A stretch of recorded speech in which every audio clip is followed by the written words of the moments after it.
Hello everyone, John Carlo here with Prairieland Partners.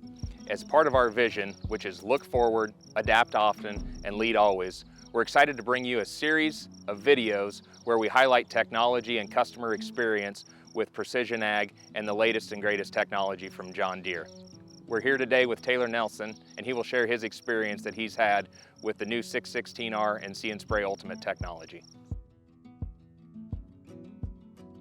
I'll start, Taylor. Maybe give us just a little background about you and your operation, and then we'll dive into what See & Spray has yielded in terms of results for your operation. Sure, happy to be here, John. I'm a fifth generation family farm operation here, farm with my dad. Raise corn, soybeans here in northeast Nebraska. And so obviously we're sitting here next to an all new designed boom. We'll talk a little bit about some of the structural changes and updates, camera systems. You can see here some cameras, but give us a little feedback just on the boom experience that you've had. Obviously it's all new and redesigned for this.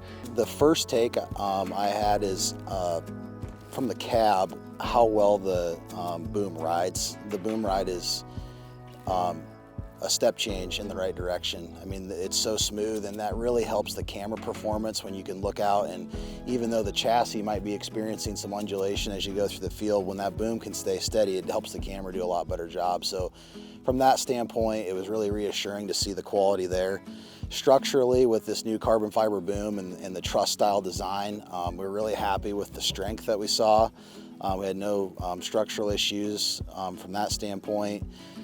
Seemed to handle the payload with all this different equipment on it well. There's a lot more plumbing on this system, you'll see. So with the dual tank system, you can see that we've got two sets of boom pipes here that are coming out to be able to facilitate that dual tank operation.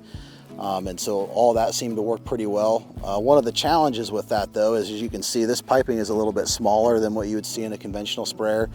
So in our higher volume applications, we were limited out if you're only going to use one set of plumbing at about 25 gallons per acre.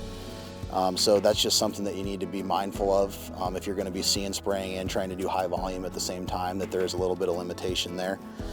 Outside of that, from the camera standpoint, in this entire season, we didn't have one downtime incident or camera failure. So it was reassuring to see that as well.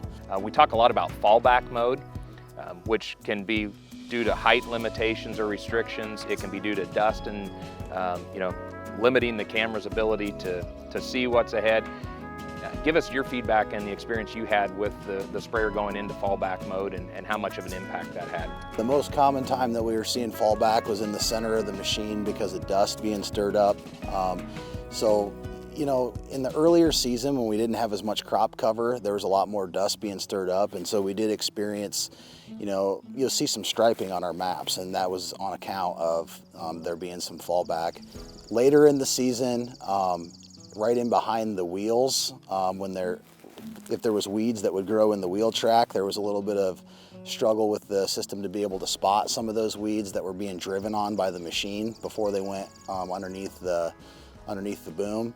So that was another area that I saw maybe some room for improvement. We had to run the boom a little bit lower than we were maybe used to, just for the camera, but in doing so, we were able to limit the amount of fallback from a height restriction standpoint a lot. To view additional videos in our Precision Ag series, visit prairielandpartners.com.